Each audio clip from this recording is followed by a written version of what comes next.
Ladies and gentlemen, welcome back to another episode of The Intelligent Moron with Alex Silva. I was recently in my garage. Now, I know not the most shocking thing for someone to say, but I was in my garage a couple days ago. I was working out. I just decided to do a in-home workout because I actually have a bench that I can use to lift weights.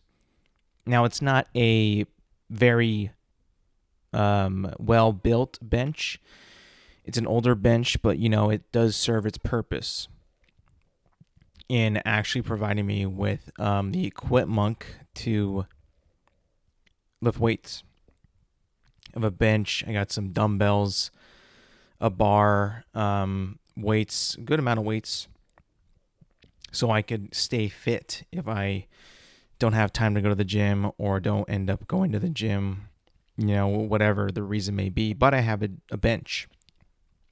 I don't use it a whole lot, but in emergency purposes, I'll use it, and I'll be fine. I won't feel like guilty if I'm like, oh, I didn't get to work out because I just go to my garage and boom, lift some weights. But I was in my garage, and not only was I bench pressing and curling and, doing some squats, I decided to do some push-ups. One of the most oldest forms of exercise that you can possibly do.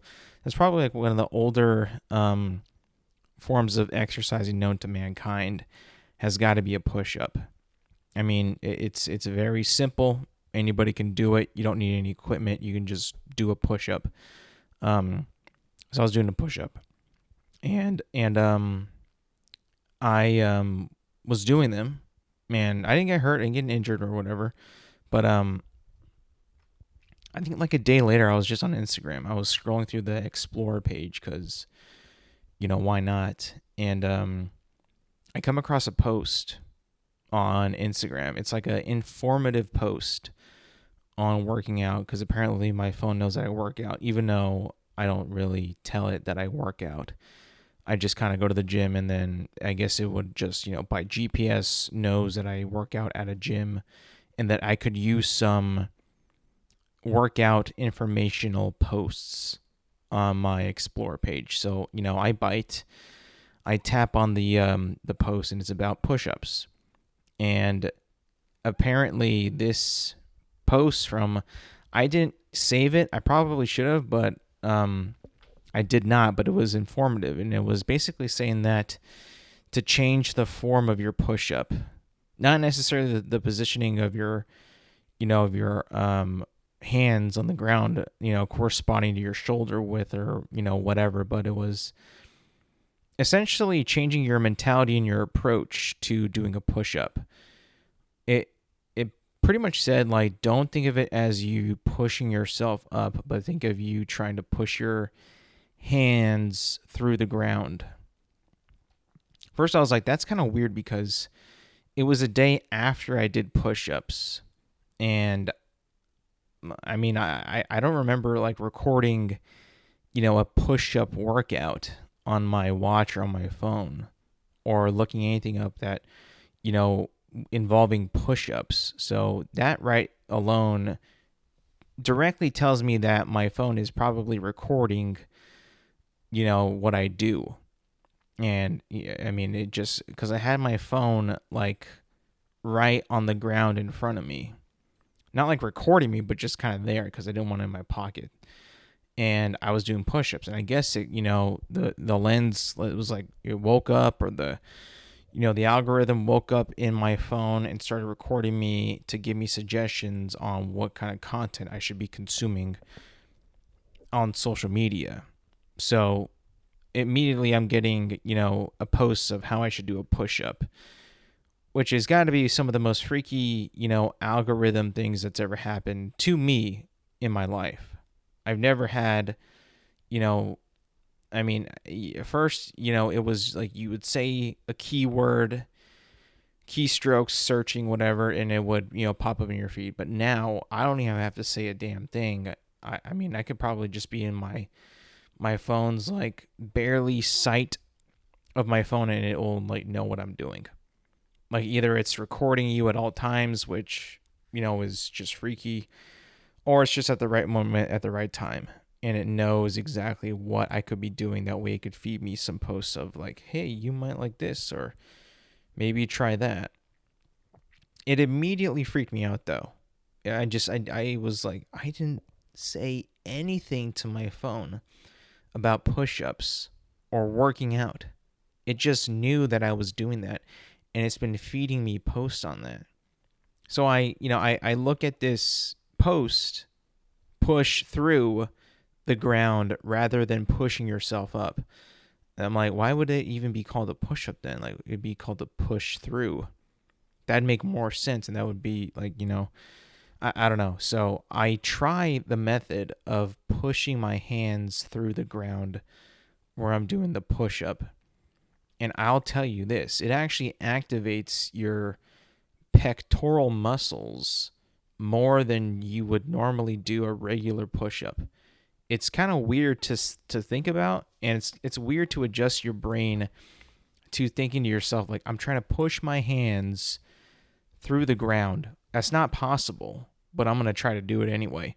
So I'm there doing a push-up, and I'm actually trying to do that.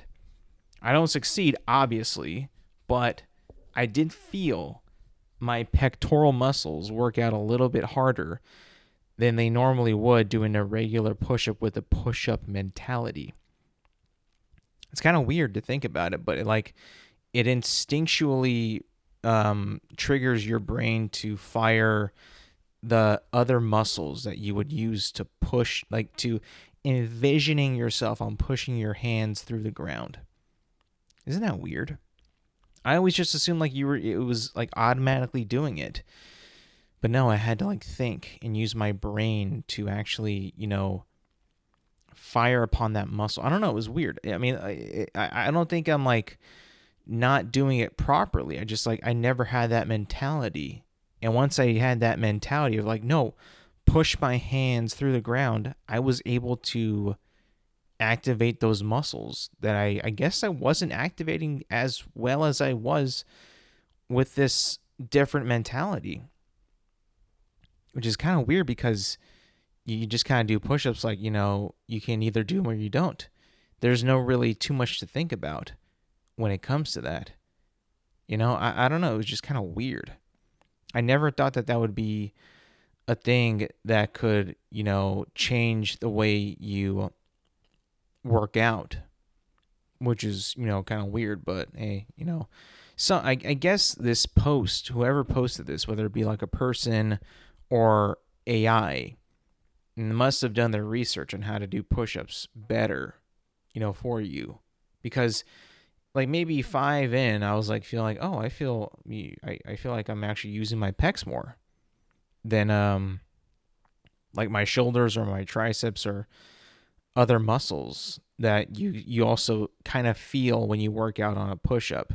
I don't know if you guys get that feeling, but I also feel like the my shoulders and triceps also kind of get a little bit of a workout, and my abs, besides my pecs, because the push-up was just like a substitute, or like, I guess it wasn't, but I guess like the bench press was like a substitute of a push-up, right? I mean, when I go to a bench press, right, when I put weights, on the barbell, when I'm gonna go bench press, I don't put like a lot of weight because mentally I'm like, I can't bench this much weight, right? But then I do a push-up, and I know I'm bench pressing over 100 pounds. I weigh over 100 pounds, so like I know that I'm lifting at least over 100 pounds. Now, I don't know, like, obviously, like when I'm doing a push-up, it's not like going to count my leg weight as well.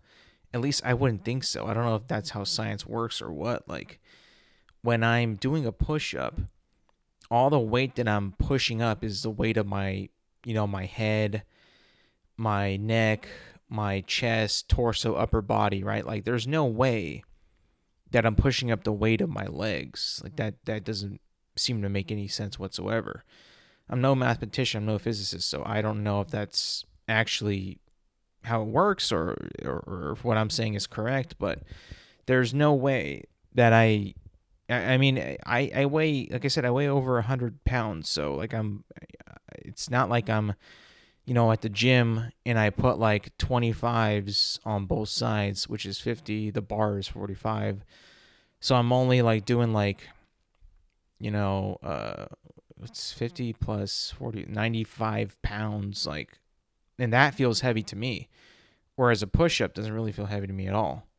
But I feel like I can do more bench presses reps than I can do push-ups. But sometimes I feel like it's the other way as well. Like I feel like I can do more push-ups than bench press reps, even though I'm essentially pushing up more weight than I would be bench pressing the weight, because I'm not really like a power bencher. Like there's some dudes at the gym that would like bench press like 200 and some pounds, and maybe like 3 times, but like nonetheless they could do it, right? I could probably not even get up one of those reps that these guys are doing. Like it's so much weight, and it's like, brother, like I don't know if I could do that. I'll get crushed. And these guys do like maybe 3 or 5 times max before they tap out, but it's like, I don't think I got one in me. I think that thing is gonna crush me as soon as it lift off.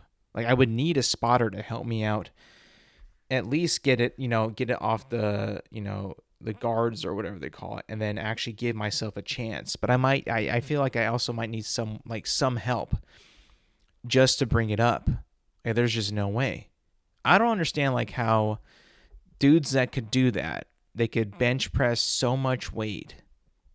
And I would assume, I mean, they can't do it that much, but apparently all that weight in the small amount of reps that they do is enough for them to get jacked. Whereas I think that I could, bench press like more reps at a less rate and build muscle more efficiently. That's how I view it. Like if I could bench press like, 3 sets of 15 with like 95, 100 pounds on the bench press, I think that I would be able to build more muscle that way. Maybe not super bulky muscle, but like shredded lean muscle, than like 5 times of like a 250 pound bench press. That's how I view it though. But again, like I'm no physical therapist. I'm not a trainer. I'm not a scientist. I'm not a doctor. I'm not a lot of things, but I do know one thing. Is I think I know that I weigh more than what I maximally bench at the gym. So I should be getting stronger that way. Same with squatting. People like to squat like 400 pounds around there. It's like, brother, like, what is that even used for? Like, leg day to me also. Like, leg day, working out your legs is like, I mean, do I really need to work out my legs? Like, all I really need my legs for is to carry me and let me walk, run if I need to. If I need to get away, run, obviously. If a bear's chasing me, run. If not, charge back with my legs. Like, that's all I really need my legs for. Same with abs, kind of. Like, I view like ab muscles as like a cosmetic muscle. Like, it's only there for looks and for show.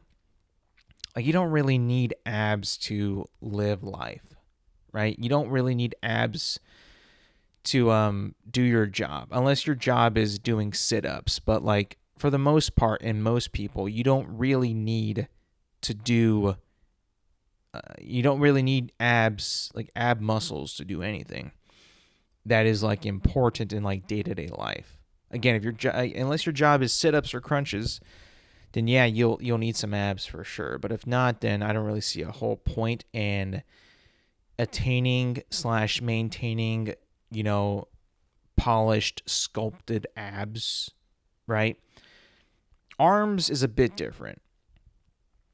Arms are more, they're used a lot more in day-to-day things in terms of like work and getting tasks done, lifting up things, opening doors, giving handshakes, like picking up a pencil, typing on the computer. Like arms are much more used day to day in tasks where work and things need to be completed.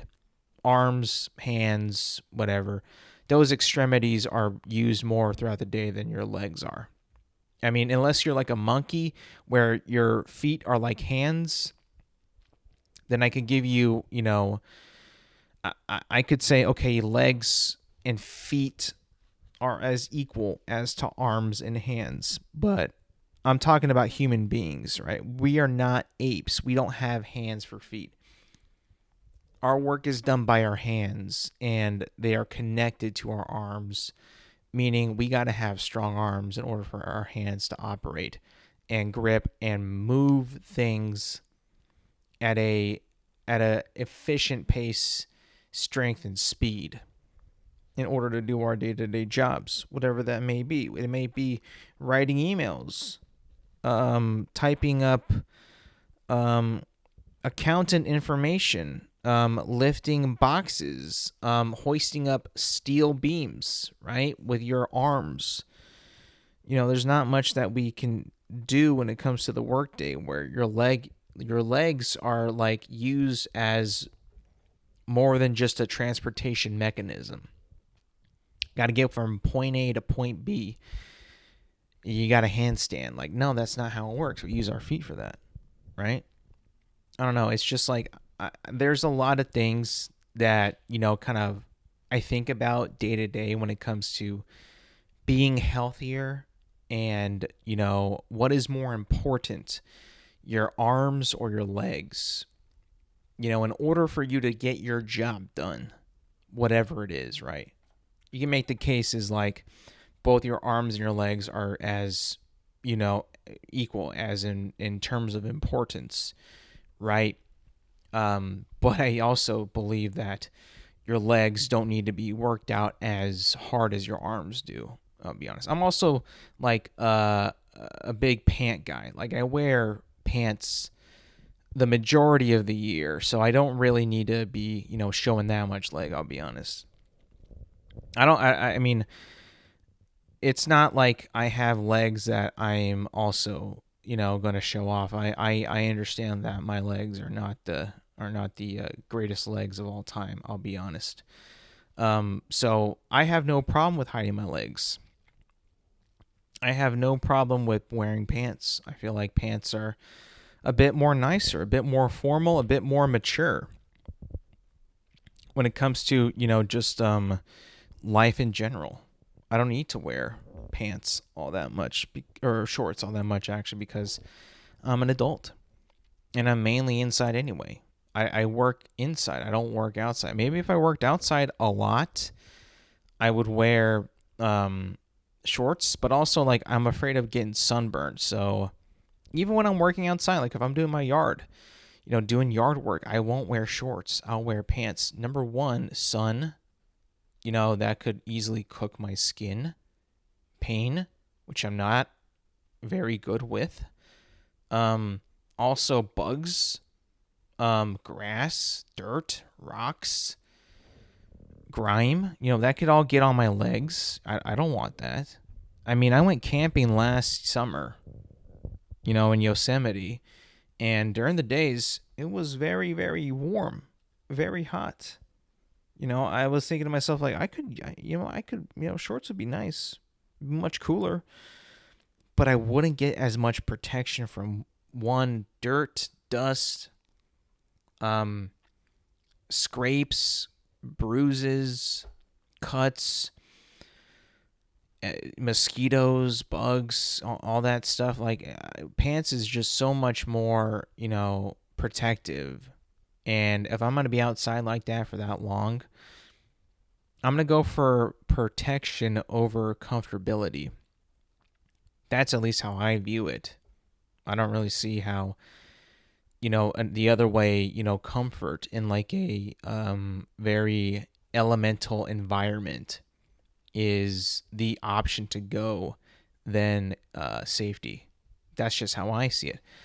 I mean, if I'm going to fight a bear, like I had mentioned a couple podcasts ago, I would not want to fight a bear with shorts. I'd want to fight a bear wearing pants. That way, at least if I win, there would be some sort of protection on my legs rather than there not being any protection at all. So I just kind of feel like it's a no-brainer for me. Pants is usually going to be worn over shorts. I've also been getting a lot of promotion, a lot of recommendation on pretty much all social media about the carnivore diet. Now, I have looked into this carnivore diet.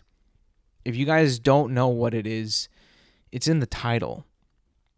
Essentially, if you are a carnivore, which I am, but I'm also an herbivore, meaning I'm an omnivore.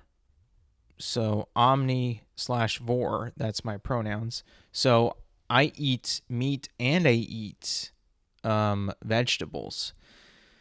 I have the best of both worlds. Vegetables, meats, fruits, that's what I eat. Carbohydrates, I eat it all, When you're only a carnivore on the carnivore diet, you only eat meat.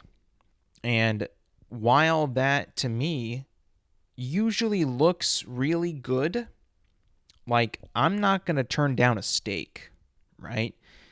I'm a guy that enjoys steak very, very much. I love all steaks. Sirloin, New York, filet mignon, ribeye, porterhouse, T-bone. I've never had it before, but I'm pretty sure I would love Wagyu beef. I love steak. I love chicken. I love turkey, ham, pork chops, bacon, sausage. I love meat. On paper, the carnivore diet seems like a dream paradise to me. Burgers, I love it. The only problem is that's all that you can eat. Now, on the surface level, I'm like thinking to myself, like, I could eat a steak dinner without any potatoes. I could eat a steak dinner without like having some rice on the side. Or I could eat, a breakfast burrito but not have any tortilla. Or I could eat a sandwich or a hamburger and take off all the buns and just eat the meat and the cheese and the veggies. I could do that. But also, like, I think about it, and I've actually kind of attempted carnivore a little bit. It's not really the best feeling when you first start doing it. And that's what everybody says too on these posts and on these social medias. Like, it's going to suck the first couple weeks. It's going to feel bad. I'm like, bro, I am an old man. I don't want to have that much of my life feeling like crap because I'm not eating, carbohydrates with my giant, humongous portions of meat. I'll be honest. I don't want to be in a time in my life where I am putting my body through pain because of my so-called diet. No, thank you. And you know what? Also, like, I have lost so much weight in my journey of weight loss, and I've kept it off pretty well, I would say. I don't think I need that. What I do, works for my body pretty well. I understand the appeal, the strength that it gives you, right? People say that it cures them of, not cures them, but like relieves pain. that it just makes you stronger, you feel more sharper, you feel better, more energized, you feel younger, you don't really have any joint pain, you don't really have any inflammation, which again, I mean, I'm an old guy. I don't even know what like inflammation they're talking about. I don't think I've ever had inflammation of anything in my entire life.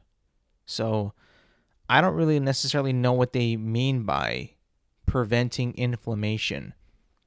If I was a doctor or if I was a patient and they bring up the word inflammation, like you have inflammation here, I'm like, what does that mean?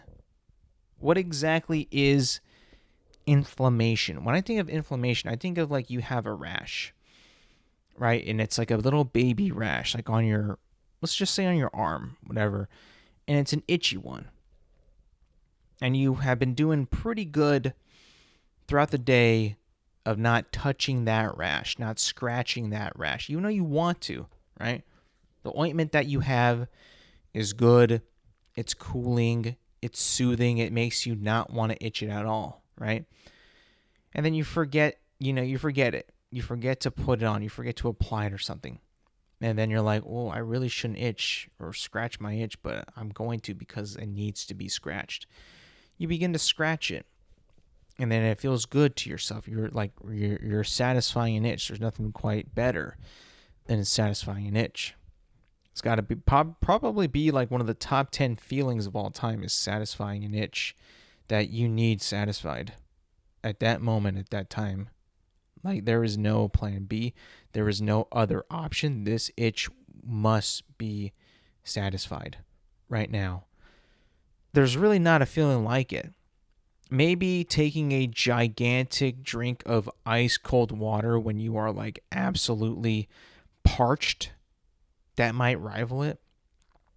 But there's really nothing like satisfying an itch. So you decide to itch, and then it gets even more red, and the redness begins to spread. That's what I think of when I hear of inflammation. Like it's been inflamed. It's like hot, I don't necessarily know what these people mean by it reduces inflammation. Maybe their stomach inflames, like it's burning on the inside, or it gets like big because you eat all this bad food. I mean, I don't really know what that means. It's very loose. They're very loose with the terms of like what the carnivore diet really does and how it saves you, right? But there's so many people that do it.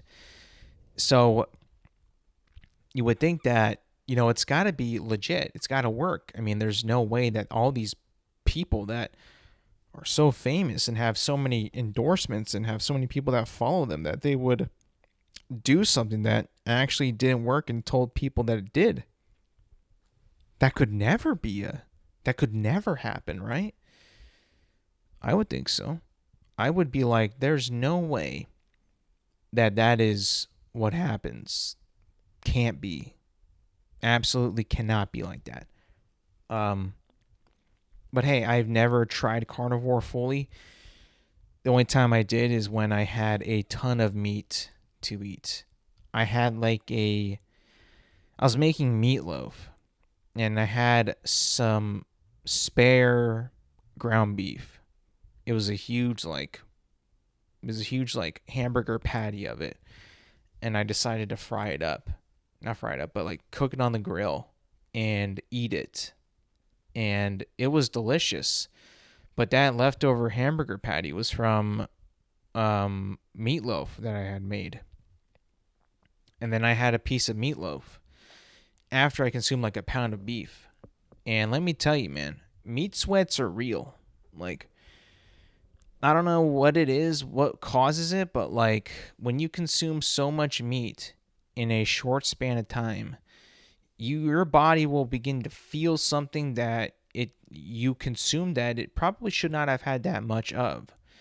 My case was just a bunch of ground beef, which on the way down in consuming it was incredible.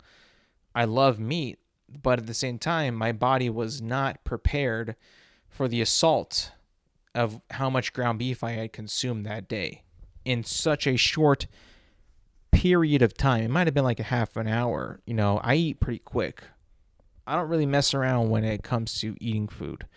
I don't like to savor. I don't like to save. I just eat. And I ate that shit pretty quick. And pretty quickly I started to sweat. And I'm like, oh, this is what they mean by meat sweats. When you just eat so much meat that your body cannot break it down without breaking a sweat. At least that's how I view it. I don't know. But carnivore diet's been like a big thing that's been circulating my algorithm. So it's like almost kind of like making me actually want to try it because these guys can sell it pretty well. I mean, let's be honest. When we really think about it, right? A diet, carnivore diet, right? Who actually creates these diets? Is it like a sacred tablet that we find in the ground that our ancient ancestors, put, documented and say like, this is how a person should be eating for optimal weight loss, performance as a human being, and how to, lose weight quickly and efficiently, right? I doubt that's what that is. I truly do doubt that. I think that these carnivore diets, keto diets, while they do have some base in the scientific fields on if it works or if it doesn't work, yes, there has to be some kind of evidence that this style, this lifestyle, this diet contributes into fat loss. But let's be real here. The real motivation is money. And you selling the product. You selling, do this diet, and you'll lose fat. You'll burn a lot of fat off if you do it like this. And a lot of people like to get in on the craze, right? They'll make like a beef jerky or a snack that has 0 carbohydrates, or come out with some steaks or something like that would influence the people who are, being targeted to, hey, do this diet or live like this or only eat meat, into, how they could, make them their lifestyle essentially like how they could make a living off of a lifestyle. Which, I mean, you see it all the time, right? Like, carnivore might be the most it might be the most, like, it might make the least amount of money in terms of diets. Like, I know, like, other diets, they come with, like, meal packages and, like, special foods and, like, a subscription base. Carnivore diet is, like, a diet that should not have been created because there's virtually no profit in that diet. There was Weight Watchers back in the day. There was the Atkins diet. Things like that, a lot of people had to buy specific foods for. It came with like meal plans and a cookbook and a meal trays and like packaged meals that were ready to be eaten for this so-called diet. Carnivore is just eat meat and that is all. Like, there's no special thing that you need to buy because it's a very strict diet, which it kind of makes it cool because like anybody could try it, anybody can do it, and a lot of people have social media and a lot of people are online. So in terms of like exposure, in terms of like, marketed to, it's kind of reaching a lot of people, because I mean, I've heard about it so many places, a lot of podcasts, a lot of videos, I consume a ton of podcasts, and a lot of the times it's been brought up, on those podcasts. But it's got to be like, in terms of like one of the cheapest diets out there, probably number one, if I'm being honest. But I've been noticing that quite a bit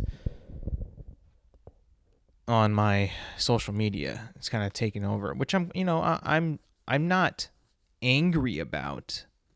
I don't think that it's something that is like really, invasive. I mean, I have changed my lifestyle quite a bit from what I used to do. So it's kind of welcome. But also, like, I just kind of like wish like the internet and the social media didn't know me as well as it did. I mean, how rude for Instagram to know that much about me. You don't even know me. You don't, I guess you know everything about me, but like, at least kind of play coy about it. Like, don't be so obvious on like what I enjoy and what I would like to see. Let me find something else on my own. Let me see like what you have to offer, and maybe I'd want to use your platform even more than I already do. You ever think about that? Like, what if I stumble across something that's I think is entertaining, appealing, or interesting on social media, and I discover it myself.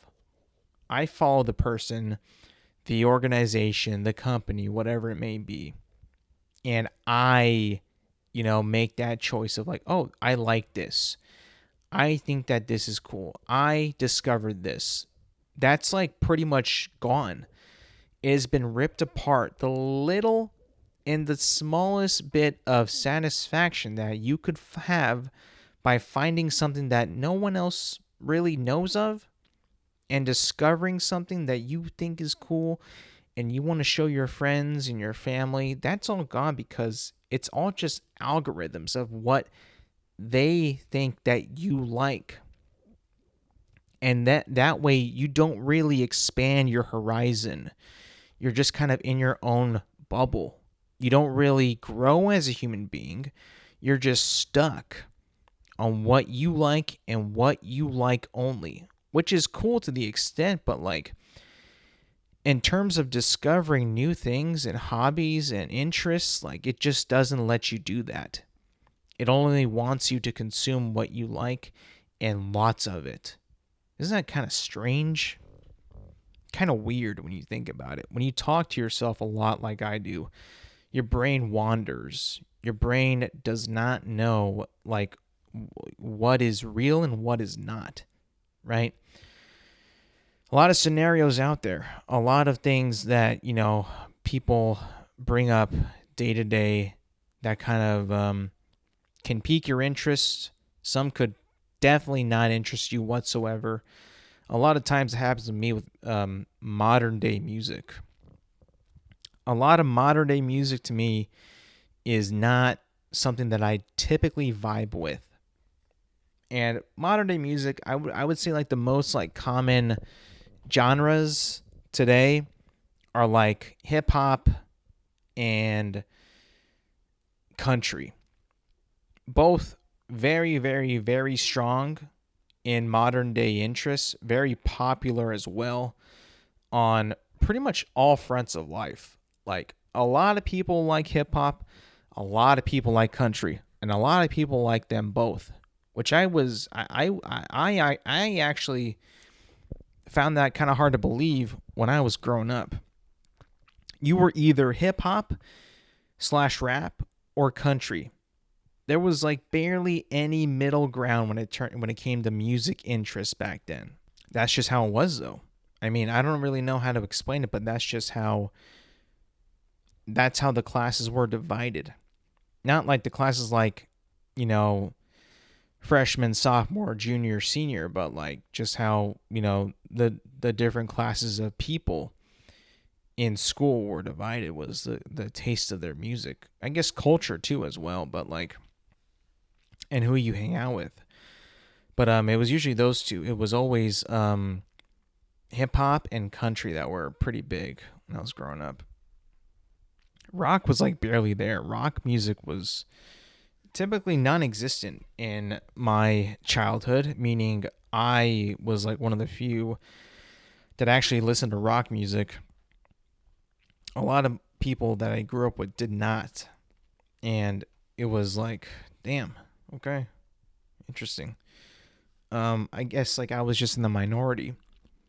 But I think it was also because like I was a big fan of Guitar Hero. Guitar Hero was a lot of kids' introduction to rock music, alternative music, heavy metal, punk rock, that type of music. A lot of us back then were introduced to those type of songs from one, our parents, or two, Guitar Hero. Now, I was fortunate to have parents that grew up in the 80s, so I got a dose of the good stuff when we were driving home in the car rides.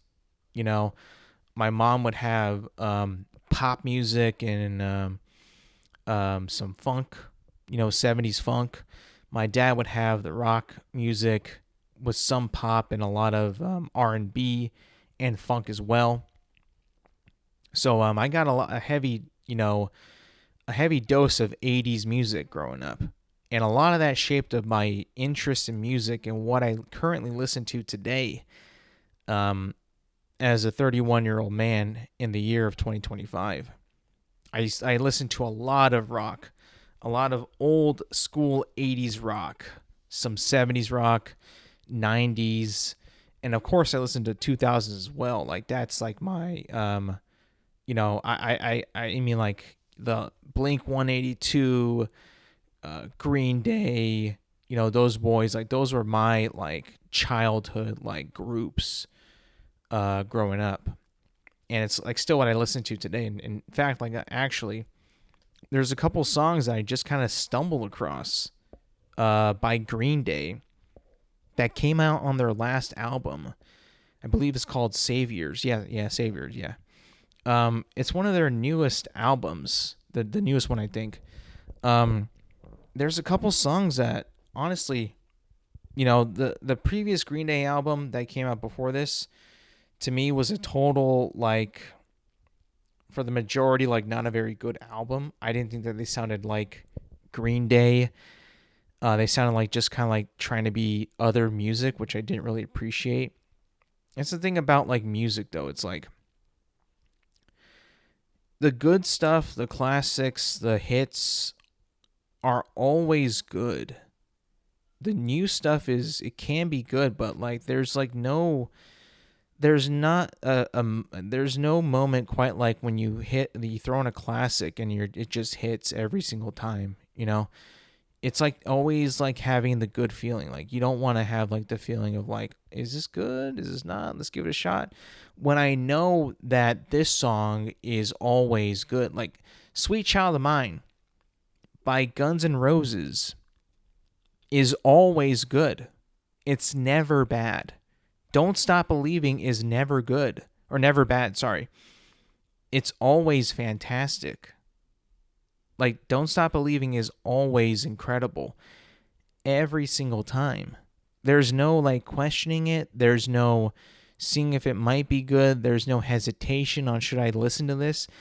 With music, like, you know what you want. You know what you like. There's no, like, well, let's try this out. Like, you just know, right? You always know, and you always are like, you always have that song that you just want to play. Every time you want to play it, you just like, I'll just play it. And there's no hesitation. But I was listening to the Saviors album, redoing it, because the last time I did it, I was listening to a few songs, and there are some good ones at the beginning of the album. And then I just kind of stopped because I was going through them and some of them just were not hitting. Like I wasn't even giving them a fair shot, really. Just giving them like maybe 30 seconds. Like if this doesn't pick up, I'm out. And I did that to a lot of the songs. And then I realized that they released a deluxe edition of that same album with additional songs, and there's still some that haven't come out yet. But I stumbled across this song called Fancy Sauce, which was on the original album before, but I had never gotten to it. And I played it, and it's an incredible song. I mean, it's not like a super long, like, American Idiot album type length song like Jesus of Suburbia or Homecoming, where they're actually like masterful pieces of rock music. But it's so good. It's like what Green Day was always built on, which is like these incredible choruses and lyrics that hit hard and fill you with emotion, and you just want to keep playing it over and over and over again. And that's what I've been doing, and that's what I do with every song that is embedded in my brain is I just keep on playing it, and I don't want to play anything else. And for the most part, Fancy Sauce has been that song. If you haven't heard it and you are a fan of Green Day, or you've heard of Green Day, or you think one of their songs is pretty cool, I would highly recommend you check out that song Fancy Sauce. It's really, really good. It might be their best song on that entire album. And it's not even a single. Like it's just a song on there. But I'm telling you, it's like very powerful in terms of the music progressions, the chorus, the composition. It's quite incredible. The lyrics are good too. Like, I'm not too much of a lyric guy. I don't really, base my enjoyment of a song so much on lyrics. I'm more of a, like I said, a music guy. I studied and performed music for 4 years. I think I know what I'm talking about. Yeah, I mean, I wasn't banned for 4 years, but I like to say I studied and practiced and performed music for 4 years to make band sound a little bit more cooler than I was in band. I'm not sure if that's catching on, but that's what I'm gonna roll with. But it's really good. I think that you guys should check it out. It's a good song. Kind of sad lyrics when you really think about it, but you can belt that song out and you won't feel sad, as the lyrics are kind of sad. You actually feel kind of happy, which is kind of weird because a lot of the Green Day songs have some very, very heavy themes and heavy lyrics, but the way they sing them and the way the music sounds is like, damn, I can't be sad at this. This sounds way too good to be to feel this type of sad. Oh well, I don't know. They just have that way to mess with your emotions like that, I guess. That's just what they do. Moving on to some entertainment news. Andor had completed a couple nights ago. Season 2 completed, and thus ending the series, by the way.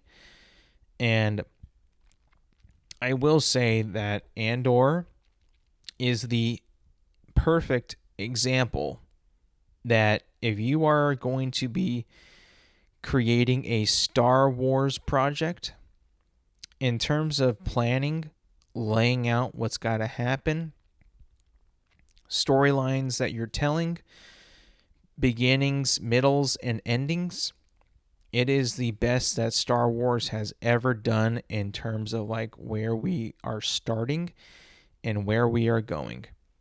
And in this series, it is done through the lens and the eyes of Cassian Andor and the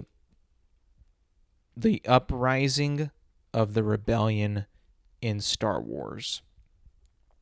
And it was done actually beautifully. Like, I'm not going to tell you that this is the best Star Wars ever. Like a lot of people when it first came out were saying, like, the best Star Wars narrative ever made. I'm sorry, but The Empire Strikes Back and A New Hope still exist. But I will say, under the Disney order, under the Disney regime of Star Wars, it is the best story that they have constructed, that they have started and finished since them owning the IP. I actually might think so. Mandalorian had a good first season. Mandalorian had a very, very, very, very great second season. Mandalorian had a very mid third season.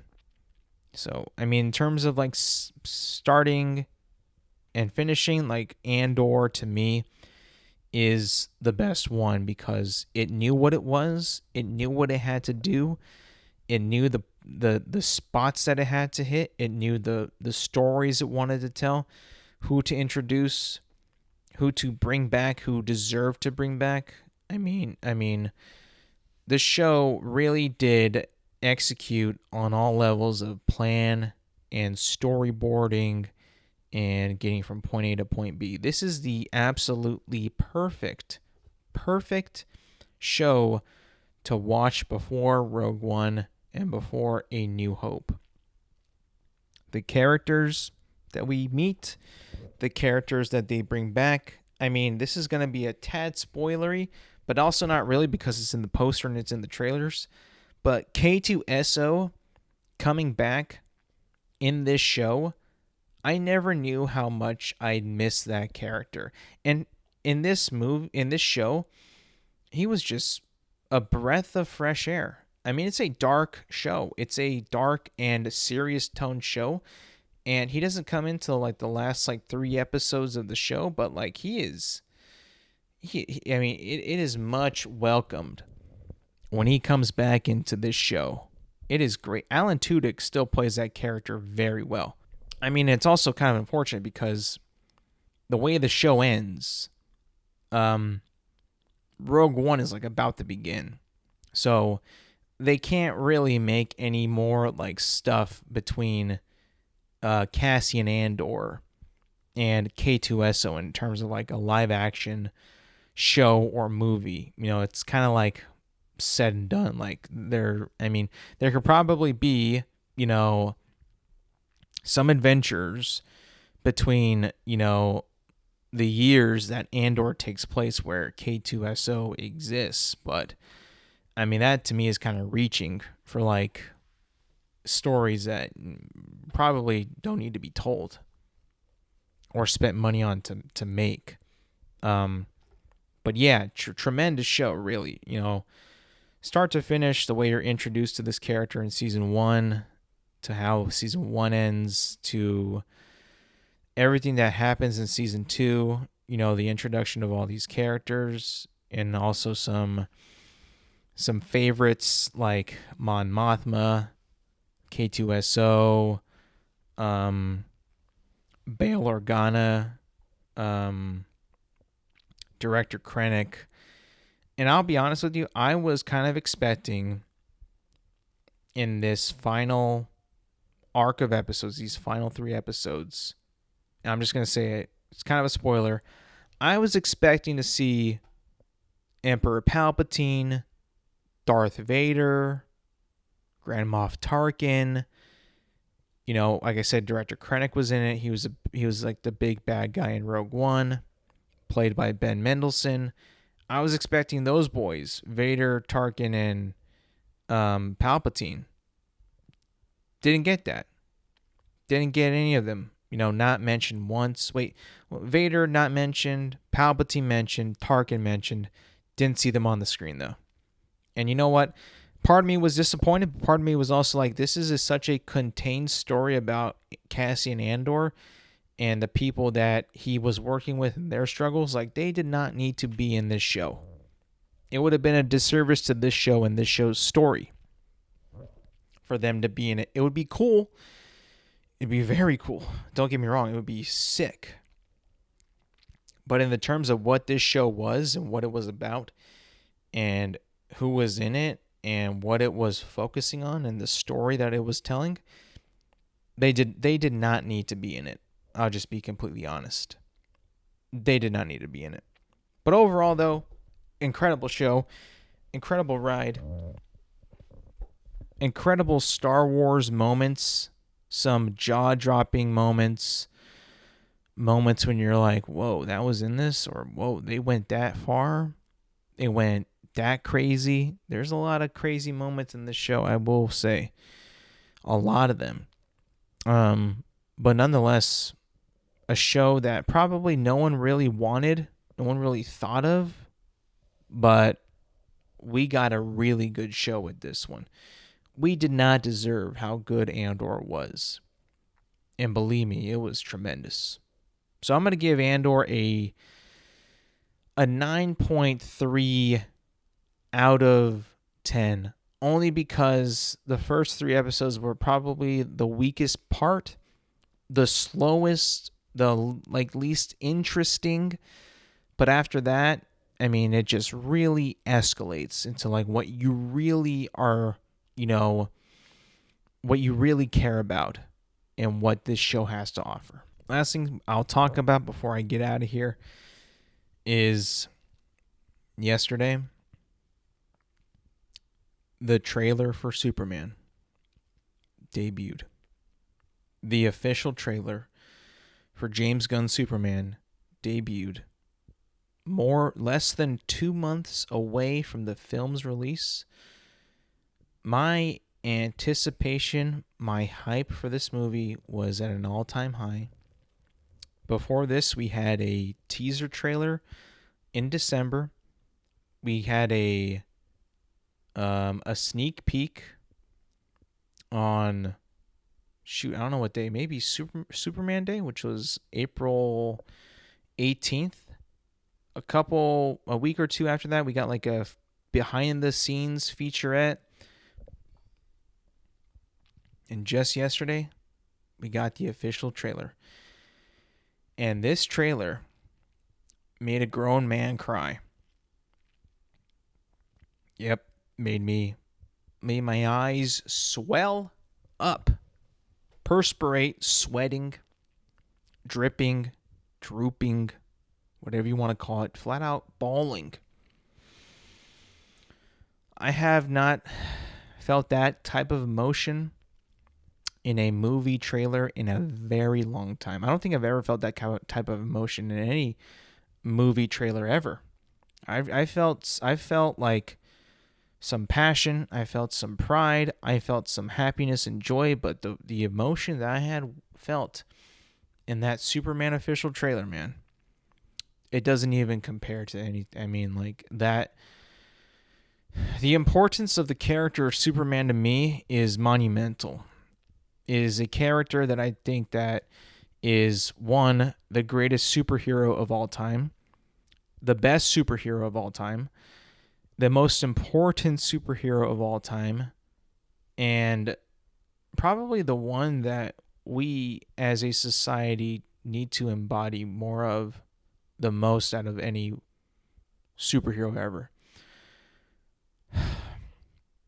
Watching that trailer, seeing the visuals of Superman, the way that people love Superman, how much Superman loves human beings and people back, how he inspires them in this trailer to lift up one another. The trailer is very, very, very hopeful. It is very, very emotional. And it captures like really what Superman stands for so beautifully. It's hard to put into words, but it does that. I mean, like I was getting choked up, guys, watching that thing. I watched it like at least 30 times, more than the first trailer, far more. I mean, I could not tell you how happy that trailer makes me. It is, I mean, not much makes a grown man cry, but Superman will. Oh my God. I mean, I have a Superman piggy bank. I had Superman pajamas as a kid. I had Superman toys, a lunchbox of Superman. Like this, this is my boy here. This is my guy. Christ Almighty. But it was incredible. I mean, I haven't seen a trailer this important or this good in a very long time. I could only hope that the movie is as good and if not far better than this trailer. And this trailer is fucking phenomenal. But I can only hope that the movie's better than that. I mean, I've lived a long life. I lived through the Star Wars sequels.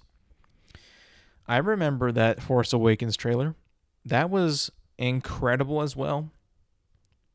And I will do my very best to remember those times and how I was essentially baited, bamboozled, led astray, and spat on. I don't think this is going to happen again. I have a much more sharper mind than back in 2015, 10 years ago, right? I have a much sharper mind. I'm smarter. I'm more aware. I think that what I saw in this Superman trailer is a good sign and is going to reflect the movie very, very well. I can only hope so. I mean, you can feel the care that has gone into making this movie, and not only can you feel the care, but you can feel the how massive it is, how big this movie is, how epic it looks, and honestly, there's a lot resting on this movie's shoulders in terms of success and revenue.